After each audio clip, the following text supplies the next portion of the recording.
नमस्कार व्यूअर्स, बहुत स्वागत आप सभी का। आप देख रहे हैं आपका फेवरेट शो कहानी कुर्सी की। मैं हूं सौरभ शर्मा, आपके साथ चुनाव की सारी छोटी बड़ी हलचल लेकर के हाजिर हैं। और आज तो बहुत बड़ी बड़ी खबरें हैं दोस्तों, बहुत बड़ी बड़ी घटनाएं हुई हैं आज देश की राजनीति में, एक एक करके सब हम आपके सामने रखने जा रहे हैं। सबसे पहली खबर तो ये, सूरत हुआ था, याद है आपको? सूरत में कांग्रेस पार्टी के कैंडिडेट ने अपना पर्चा, जो उसका पर्चा रिजेक्ट हो गया था और उसके बाद वहां निर्विरोध सूरत में बीजेपी का उम्मीदवार जीत गया। यानी वोट पड़ने से पहले ही पहली जीत का सर्टिफिकेट बीजेपी को मिल चुका है, खाता बीजेपी का खुल चुका है।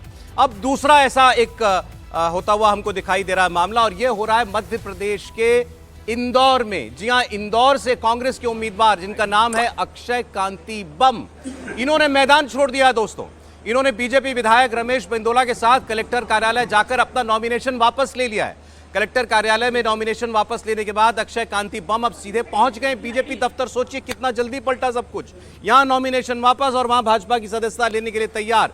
अब ये बीजेपी ज्वाइन कर सकते हैं। इसके साथ ही मंत्री और भाजपा के वरिष्ठ नेता कैलाश विजयवर्गीय ने सोशल मीडिया पर पोस्ट करके बताया कि इंदौर से कांग्रेस के लोकसभा प्रत्याशी अक्षय कांति बम का भाजपा में स्वागत है। वो तस्वीरें भी आप लगातार देख रहे हैं, एक ही गाड़ी में चल करके सब लोग पहुंचे हैं बीजेपी कार्यालय। तो इनको चुनाव लड़ना था भाजपा के साथ, बल्कि भाजपा की गाड़ी में ही सवार हो गए। कलेक्टर ऑफिस जाकर कहा हमारा मन नहीं चुनाव लड़ने का, कलेक्टर साहब हमारा पर्चा वापस कर दो। कलेक्टर साहब ने इनका पर्चा वापस दे दिया और इसके साथ ही अब यहाँ पर भी चुनौती खत्म हो गई। इंदौर की सीट पर भी जो चुनौती थी भाजपा को वो खत्म हो गई। यानी स्कोर हो गया 2-0 चुनाव के वोट पड़ने से पहले ही। अब यहां होंगे निर्दलीय उम्मीदवार होंगे, छोटी पार्टी का कोई उम्मीदवार होगा, लेकिन जहां से चुनौती मिल सकती थी वो तो खत्म हो गई। तो आप समझ सकते हैं कि इस चुनाव में सब कुछ चल रहा है, साम दाम दंड भेद। अब ये इनमें से कुछ था या बड़ा सहज हृदय परिवर्तन हुआ बम साहब का? अचानक उनको लगा मैं किस पार्टी से चुनाव लड़ रहा हूं, मुझे तो देश की रक्षा करनी चाहिए, और उनको फिर सामने दिखाई दिया मोदी जी का चेहरा और अचानक उन्होंने अपना पर्चा वापस ले लिया।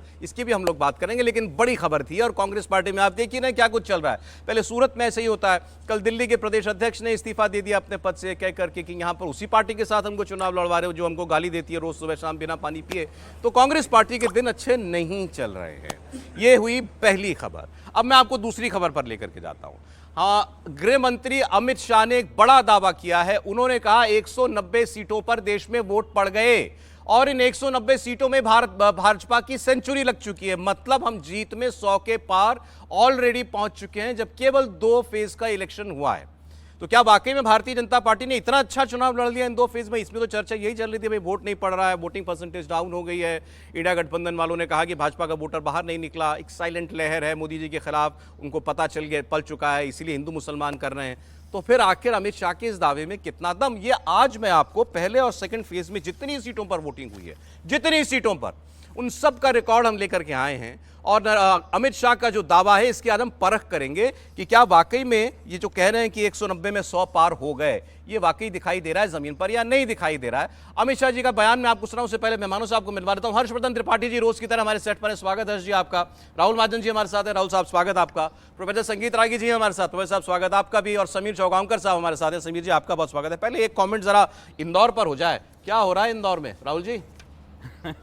देखिए, मुझे लगता है कि ये बड़ी कांग्रेस के लिए बड़ी विचित्र सी स्थिति है कि जो है उनके प्रत्याशी जो हैं वो छोड़ के भाग रहे हैं। ये बहुत ही अजीब है। लेकिन दूसरी तरफ अगर उसका दूसरा पहलू देखा जाए तो ये एक मतलब पार्टी के लोगों को भी इस तरह से नहीं करना चाहिए। अगर नहीं लड़ना था तो पहले करना चाहिए था। पार्टी के जो उम्मीदवार हैं, नहीं मैं कह रहा हूँ पार्टी के उम्मीदवारों को भी ऐसा नहीं करना चाहिए। देखिए, ये बड़ी सीरियस नोट पर बोल रहा हूँ। आपको नहीं लड़ना है पहले ज्वाइन कर लो, लास्ट मिनट पर आप पार्टी को धोखा दे देते हो। खैर एनी बात है, लेकिन तो यही तो बताना है आपको कि लास्ट मिनट में हुआ क्या। नहीं वो तो खैर क्या हुआ लास्ट मिनट में, वो तो समीर जी ज्यादा अच्छा बताएंगे आपको। अचानक एक दिन सपना आता है, सोते सोते नहीं मैं तो मोदी जी के साथ ही सपना आ रहा है आजकल। दूसरी तरफ इंदौर की बात करें तो इंदौर बड़ी पुख्ता सीट है बीजेपी के लिए। बीजेपी को अगर बीजेपी ने करवाया तो बीजेपी को करवाने की जरूरत नहीं थी। वैसे अब आ रहे हैं धीरे धीरे करवाया, अगर करवाया है तो अगर हटाना है कि नहीं हटाना? नहीं, अगर करवाया तो कैसे कह सकते हैं कि उन्होंने करवाया, लेकिन अगर करवाया तो ये करवाने की जरूरत थी नहीं बीजेपी को। तो पुख्ता सीट थी जिसपे बड़े मार्जिन से जीतते आई है बीजेपी। यहाँ स्कोर हो गया 2-0, 543 में से 2 तो पहले ही आ गए। अभी तो 4 जून बहुत दूर है। हर्षवर्धन जी नहीं, लेकिन मतलब ये भी देखिए ना आपके, मतलब राहुल जी पता नहीं क्यों कह रहे हैं कि सोचना चाहिए था। अरे भाई सोच के गए थे पार्टी में, बाद में नहीं समझ में आया वापस हो लिए। फिर वो सोच के ये गए थे कि लास्ट में उन्होंने धोखा देना है। नहीं, अगर ये भी सोच के गए थे तब तो और कांग्रेस का सिस्टम खराब है कि उसको पता ही नहीं कि उसका कौन सा प्रत्याशी अंतिम समय तक टिकेगा। लेकिन आप सोचिए जरा, देखिए कैलाश जी तो बहुत ताकतवर नेता हैं, इंदौर के सबसे ताकतवर नेता हैं, वही अपनी गाड़ी में बैठा के ले जा रहे हैं, लेकिन कैलाश जी सांसद नहीं बन पाए। कैलाश जी को विधानसभा लड़वा दिया था पार्टी ने। तो पार्टी है, अपना अपना मिजाज है, अपने हिसाब से काम कर ले रहे हैं। यहां सवाल खड़ा होता है कि क्या कांग्रेस का प्रदेश का नेतृत्व और राष्ट्रीय नेतृत्व सचमुच इस स्थिति में है कि उसको नेता कहा जाए, उसको नेतृत्व कहा जाए। एक जगह आपका प्रत्याशी नाम वापस ले लेता है, फिर इंदौर में नाम वापस ले रहा है, ठीक है, ये सब जानते हैं। सूरत भी 70-72% वाली सीट थी, कोई मतलब सब लड़ते तो भी कोई मुश्किल नहीं होने वाली, लेकिन उसके बावजूद आपका प्रत्याशी वापस लेता है। दूसरे लोग तो बिना योजना के ये सब नहीं होता। योजना जनता पार्टी ने, योजना बीजेपी की योजना, और किसकी होगी? तो जरूरत क्या है, ये कह रहे हैं क्या जरूरत है भाई ये करने की? अरे भाई मैं कह रहा हूं अगर ये हो जाए तो इससे सुंदर क्या है। अखिलेश यादव को क्या योजना बनानी थी जब डिम्पल यादव को निर्विरोध चुनवा दिया? अच्छा लगता है भाई, हमारी इतनी क्षमता है कि सामने कोई प्रत्याशी है नहीं, ऐसा चुनाव ये होता है, सामने वाले का मनोबल एकदम से क्रश कर देना, तोड़ देना। वो काम कर रही भारतीय जनता पार्टी। लेकिन इसी में तो राजनीति होती है। उनके पास एक आदमी नहीं खड़ा है जो मजबूती से कहे कि ना ना, चाहे कैलाश जी आए, चाहे रमेश मेंदोला आए, चाहे जो आए, हम नहीं मानेंगे। एक आदमी नहीं उनके पास। और यहीं जाकर ये समझ में आता है कि कांग्रेस पार्टी जो राजनीतिक दल होता है उसके तौर पर अपनी मुश्किल में आ गई। क्राइसिस है ये। इसको कांग्रेस का तो क्राइसिस है, लेकिन मैं कह रहा हूं बीजेपी को क्या आवश्यकता पड़ जाती है ये करने की? बीजेपी क्या भाई, अब किसी की आप जाने क्या किसी की फाइल खोल दी है या कोई और अच्छा, बात मैं कह रहा हूं पता अगर नहीं। सबकी इतनी फाइल खुली है तब तो अच्छा है कि ये डर के भाग रहे हैं।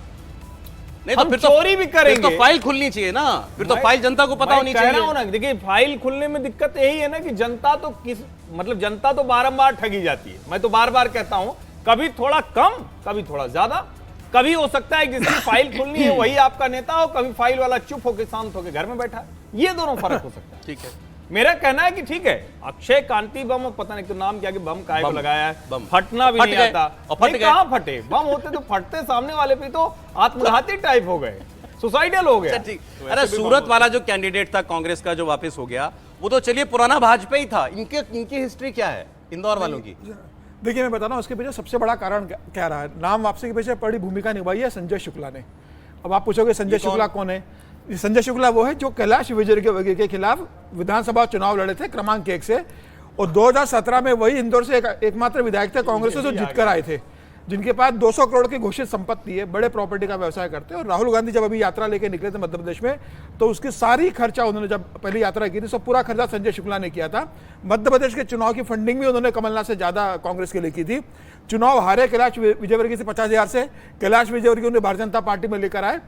और संजय शुक्ला और बम, ये जो कांति बम है अभी जो अक्षत कांति बम, ये दोनों बिजनेस पार्टनर रहे, ये दोनों बम रहे, प्रॉपर्टी के व्यवसाय के अंदर हिस्सेदार रहे हैं। और संजय शुक्ला ने परसों रात को अक्षत से बात की, कैलाश विजयवर्गीय से बात कराई, और फिर यह तय हुआ कि अगर वहां कोई बवाल होगा तो संजय मेंदोला के साथ इनको भेजा जाए कलेक्टेड में नाम वापस देने के लिए। और संजय मेंदोला साथ में कब से शुरू किया इन पर बीजेपी ने काम करना? परसों रात को बात हुई है, शनिवार रात से पहले तक कोई नहीं, उसके पहले तक नहीं था। शनिवार रात को संजय शुक्ला ने बात की और संजय शुक्ला ने कैलाश विजयवर्गीय को बताया कि अगर आप बात करोगे, हम कोशिश करेंगे तो वो नाम विड्रॉ ले सकता है। 1.5 दिन में ही कुछ और भी बता रहे थे कैमरे के बाहर, वो बता नहीं रहे अभी। देखिए 1.5 दिन में ऑपरेशन पूरा कर दिया बीजेपी ने। बिल्कुल, इंदौर में पूरा ऑपरेशन पूरा हो गया। बताना चाहिए, पिछले विधानसभा चुनाव से बताना चाहिए कि संजय शुक्ला चुनाव लड़े, वही अकेले विधायक बने, बिल्कुल, तो पार्टी के प्रत्याशी के खिलाफ जाकर, और कहीं न कहीं कैलाश जी का आशीर्वाद संजय शुक्ला को था। संजय शुक्ला के पिताजी उनके बहुत प्रिय थे। अब वो अब एक दूसरे का कौन संजय शुक्ला बीजेपी में आ चुके हैं। संजय शुक्ला आ गए। अरे वही तो है चर्चित वीडियो जिसमें कहा था कि अब तुझे भी देखो ज्वाइन कराना पड़ रहा है, वो चर्चित वीडियो नहीं आया था। और अब सवाल मैं यही कह रहा हूं कि क्या कांग्रेस पार्टी में सचमुच कहीं कुछ है ही नहीं? क्या कोई बात नहीं कर रहा है? नेताओं का पीछे कितना पुराना जाता है, किसको पता? जनता बेचारी मूड बनती रहती है। और ये जो लोग इसमें इन्वॉल्व रहे हैं सब इंदौर के बड़े प्रॉपर्टी के खिलाड़ी है। ये सब मिलकर बड़े इंदौर की जितनी प्रॉपर्टी होती है उसमें संजय शुक्ला इन्वॉल्व होता है, उसमें रमेश मेंदोला इन्वॉल्व होता है, उसमें अक्षय बम इन्वॉल्व होता है। इनके बिना इंदौर में सौदे नहीं होते किसी प्रॉपर्टी के। देखिए आजकल बड़ा चल रहा है ना, देख रहे हैं वो आजकल क्या चल रहा है, देख रहे हैं ना विनोद, देख रहे हैं ना गुरुजी। मैं ये तो देखी हुई चीज है पहले से। कैसे से इनको टिकट में चुनाव के लिए इनको टिकट नहीं मिलना चाहिए था। इनका कांग्रेस पार्टी से कोई लेना देना भी नहीं था और एक ढंग से ये आरोपित कैंडिडेट भी थे। और मजेदार बात है कांग्रेस की नहीं इसलिए क्योंकि वहां पर मारधाड़ शुरू हो चुकी है।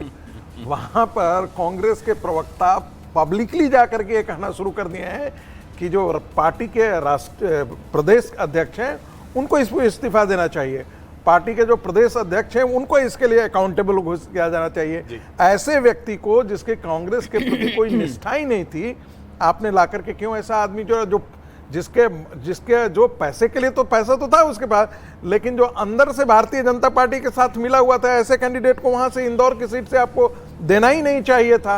अब तो हो चुका, लेकिन जो आप कह रहे हैं ना, आप जो कह रहे हैं वो शातिराना अंदाज में कह रहे हैं। ये भारतीय जनता पार्टी को क्या करवाने की जरूरत है? अरे भाई ये युद्ध है और युद्ध में जो है धर्म युद्ध वाली थोड़ी नहीं, ये धर्म युद्ध ही है, ये देश के लिए धर्म युद्ध ही जैसा है। ऐसे में कोई ये भारतीय जनता पार्टी जिम्मेदारी नहीं ले सकती कि कांग्रेस का कैंडिडेट बड़ा मजबूत रहे, अब जो हुआ बड़ा लड़े। इसमें एक लाइन जोड़ देता हूं। देखिए, कांग्रेस यहाँ पार्टी से कह रही है सूरत में इंदौर में कि लड़ना चाहिए, और बांसवाड़ा में जहां कांग्रेस कह रही है अपने प्रत्याशी जी के नाम वापस ले लो, आप वो नाम वापस नहीं लिया उसने। वहां पर अरविंद डारमोर है, भागा वो मैदान के अंदर है, वो मैदान के अंदर है और भागा चल रहा है, चुनाव ने बाहर निकाल दिया, पार्टी कह रहा है कि तुम्हें। अब अमित शाह जी ने कहा कि भाई 190 सीटों में हमारा सैकड़ा लग गया है, हमारी सेंचुरी हो गई। जरा सुनिए अमित शाह जी को। 2 चरण का मतदान हो गया है, परिणाम सुनना है क्या हुआ है सुनना है क्या? मैं बता दूं आपको, तो सुनिए। 2 चरण में मोदी जी ने सेंचुरी लगाकर सेंचुरी के पार, और ये 2 साहजादे राहुल जी और अखिलेश जी का अभी तक तो अकाउंट नहीं खुला है। ये 2 शहजादे 2017 में भी आए थे या नहीं आए थे? अरे जोर से बोलो, आए थे का नहीं? क्या हुआ बताओ, क्या हुआ? सुपड़ा साफ हो गया। इस बार फिर से आए, आप सबकी जिम्मेदारी है। यूपी की 80 सीटें भारतीय जनता पार्टी और नरेंद्र मोदी की। तो आपने सुना, अमित शाह जी ने कहा बता दूं नतीजा, उन्होंने कहा सैकड़ा लग गया, मोदी जी ने सेंचुरी मार दी है और राहुल बाबा का तो खाता भी नहीं खुला। अब मैं आपको वो सारी सीटें निकाल करके मिल ले आया हूं पहले दूसरे फेज की। हाँ सर, अमित शाह जी शाहजादे क्यों बोल रहे हैं, प्रधानमंत्री शाहजादे क्यों बोल रहे हैं? आपको इसमें थोड़ा यदि गौर करेंगे तो 2 दिन से काफी ये चल रहा है। युवराज भी बोल सकते थे, शिवराज। हाँ, युवराज भी बोल सकते हैं इनके प्रो इस्लामिक माइंडसेट के लिए। लेकिन मजेदार बात है कि अखिलेश यादव, राहुल गांधी और डिंपल यादव, तीनों के जो प्रपोज करने वाले हैं, प्रपोजर्स हैं, वो मुसलमान ही हैं। अरे वाह। अब बाकी क्या उनको कोई एक भी ऐसा नहीं है, कोई भी ऐसा प्रखर तेजस्वी हिंदू नहीं मिला उसके लिए? अरे अब कोई टिकट तो ये देता मैंने नहीं, कोई इत्तेफाक टिकट तो दे नहीं रहा, कांग्रेस भी नहीं टिकट दे रही, मुसलमानों को प्रस्तावक तो बनाने दीजिए कम से कम। नहीं, मैं तो इसको जो सिर्फ अमित शाह जी बोल रहे हैं ना पहले दूसरे फेज का, वो काफी लॉजिकल लग रहा है, बिल्कुल 100 सीटें हो जाएंगी। देखिए, पहले फेज में 102 सीटें थी और उसमें से 49 सीटें बीजेपी जीती हुई थी पिछले चुनाव में। अगर दूसरे हम फेज की 88 सीटों की बात करें, उसमें 58 जीती हुई थी। तो वैसे भी अगर हम पिछले चुनावों के हिसाब से लगाएंगे तो 100 सीटें बनती हैं। मैं जल्दी से, अब आप थोड़ा सा व्यूअर्स ध्यान देके सुनिएगा। अब यहाँ पर जो है एकदम सुपर फास्ट गाड़ी चलेगी, मैं सीटें बोलता जाऊंगा, वहीं रुकूंगा जहां पर कोई हमारे साथी टोकेंगे कि रुकिए, इस पर हम लोग 1 मिनट बात करें। ठीक है सर, सीटें शुरू कर रहा हूं, यूपी से शुरू कर रहा हूं मैं।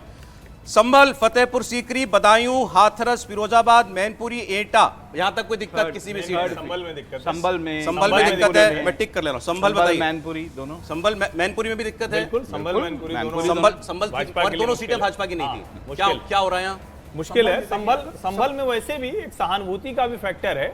अब अगर एकदम से बहुजन समाज पार्टी वहां, जिसको कहते हैं ना कि मुस्लिम वोटों का वर्टिकल डिवीजन जो 2014 में हुआ था, वो हो जाए तभी भारतीय जनता पार्टी यहां जीत सकती है। मैनपुरी मुलायम सिंह यादव का, अखिलेश यादव का स्ट्रांग होल्ड है, तो मुझे लगता है यहाँ भी भारतीय जनता पार्टी को बड़ी मुश्किल है। एटा आंवला और सर, बरेली इसमें ये देखिए, ये बिल्कुल सही बात ये जरूर है कि बीएसपी ने यहाँ मुस्लिम कैंडिडेट्स दिए, हाँ। Alright. तो वो एक दो फैक्टर सीटों में डिवीजन बीजेपी के लिए 2 ही टफ सीटें आई तक, संभल मैनपुरी, एटा आंवला बरेली आगरा, कोई दिक्कत नहीं इन सीटों में। ऑलराइट, फेज 2 की सीटों पर आ रहा हूं मैं। शाहजहांपुर, खीरी, धौरहरा, सीतापुर, हरदोई, मिश्रिक, उन्नाव, फर्रुखाबाद, इटावा, कन्नौज। फर्रुखाबाद, इटावा, कन्नौज। कन्नौज कन्नौज में एक अच्छा, कन्नौज में तो आ गए अखिलेश यादव के लड़ने के बाद। ऑलराइट, फर्रुखाबाद में कोई दिक्कत नहीं है? नहीं, फर्रुखाबाद हमें तो कोई यादव परिवार फर्रुखाबाद में का ही कोई लड़का दिक्कत है। ठीक है सर। कानपुर, अकबरपुर, बहराइच, कानपुर, अकबरपुर, बहराइच में कोई संकट? देखिए कानपुर में 23 सीटें बोल दी मैंने यूपी की। कानपुर में भारतीय जनता पार्टी का प्रत्याशी बहुत ही मतलब हमारे यहाँ अवधि के हिसाब से तो डांड प्रत्याशी है, नहीं, लेकिन ठीक है जो माहौल बना है उसमें हो सकता है वो जीते। तो 23 में से केवल 3 सीट पर दिक्कत बीजेपी मैं की समझ तो बताइए। देखिए, कानपुर में प्रत्याशी पर तो बड़ा बवाल मचा था भारतीय जनता पार्टी में, लेकिन ये मूलतः यदि आप उनसे बात करके कई ऐसे संवाददाताओं को सुना जिन्होंने कहा कि देखिए हम इनके लिए वोट थोड़े कर रहे हैं, हम प्रधानमंत्री मोदी के लिए वोट कर रहे हैं, तो मुझे लगता है कि कानपुर सीट निकल जानी चाहिए भारतीय जनता पार्टी का। हालांकि वहां रोचक है कि न तो भाजपा के प्रत्याशी कोई पहचानता है न कानपुर कांग्रेस के। ना, yes। रमेश अवस्थी पहुंचे, वो निकलते ट्रेन से उससे पहले दूसरों को माला पहना। ये बेसिकली ये बदायूं ये बड़ी थर्ड दुर्घटना फोर्थ घटी फेज है स्टेशन पे। ये एक्चुअली 3rd 4th फेज का था जो आगे आने वाला है 5th फेज में। बदायूं में जो है ना, मोहनलालगंज, लखनऊ, रायबरेली, अमेठी, जालौन, झांसी, हमीरपुर, और मत बांदा, भूलिएगा वो आम बहुत खिलाते थे। नहीं, आप आम पार्टी के लिए मैं- फतेहपुर, थर्ड फेज में कौशाम्बी, बदायूं बाराबंकी, छूट गया। फैजाबाद, कैसरगंज, गोंडा। नहीं थर्ड इसमें फेज में बदायूं छूट गया। बदायूं लिख लेते हैं हम, हाँ, चलिए। यहाँ पर तो जो अभी है वो कैसरगंज शिवपाल और यादव के गोंडा बेटे का तय नहीं हुआ है। कैसरगंज, गोंडा गोंडा तय तय नहीं नहीं हुआ। हुआ है, पार्टी किसको उम्मीदवार उतारेगी अभी। इसमें रायबरेली, अमेठी भी है, तो रायबरेली को टफ में गोंडा माने, तय हुआ है, कैसरगंज नहीं तय हुआ। हाँ, कैसरगंज तय नहीं हुआ गोंडा है। तय, रायबरेली को टफ में माने, रायबरेली टफ है। रायबरेली अभी भी ऐसा नहीं है कि भारतीय जनता पार्टी के लिए अमेठी को टफ टफ है। में माने, अमेठी को लेकिन टफ में माने, नहीं, अमेठी टफ नहीं मानेंगे। टफ नहीं अमेठी मानेंगे। स्मृति ईरानी की पक्की सीट है, कोई चाहे कंफ्यूजन कोई आ जाए। कोई कंफ्यूजन नहीं। ठीक है, लखनऊ में सवाल नहीं। आज राजनाथ जी का रोड शो दिखाइए, जरा राजनाथ जी का रोड शो तो दिखाइए। राजनाथ जी ने अपना नॉमिनेशन आज फाइल किया है। अच्छा देखिए, राजनाथ जी खुद, साथ में योगी आदित्यनाथ और साथ में उनके चले पुष्कर सिंह धामी, तीनों क्षत्रिय नेता, टॉप क्षत्रिय नेता भारतीय जनता पार्टी के। हर चीज में मैसेजिंग होती है ना, तो वो मैसेज जो है आज साफ दिया जा रहा जो है। राजपूत को नाराजगी दिख रही थी, राजपूतों की नाराजगी की बात चल रही थी, तो आज तीनों बड़े राजपूत हालांकि नेता। मुझे नहीं पता व्यूअर इतना गौर से लेकिन देखता है कि नहीं राजनाथ देखता। जी को राजपूतों की नाराजगी का क्या लेना देना है? वो तो वैसे भी और वैसे भी ये राजपूत बहुल सीट थोड़ी नहीं है, तो ब्राह्मण और बहुल तो सीट पूरे प्रदेश को भी देने के लिए मौका मैसेज था है, तो एक उन्होंने मैसेज दिखा मुझे दिया। मुझे कि हमारे पास सब है। हाँ, क्योंकि मुख्यमंत्री तो रहेंगे ही, नहीं। लखनऊ की सीट है और धामी जी चूंकि उनके प्रिय है तो वो भी वहाँ।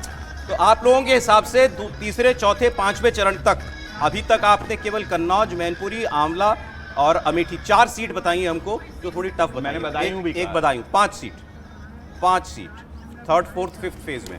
फर्स्ट सेकंड फेज जहां चुनाव हो गया वो आपके सामने यूपी की सीटें रख रहा हूं भैया, सुनिएगा।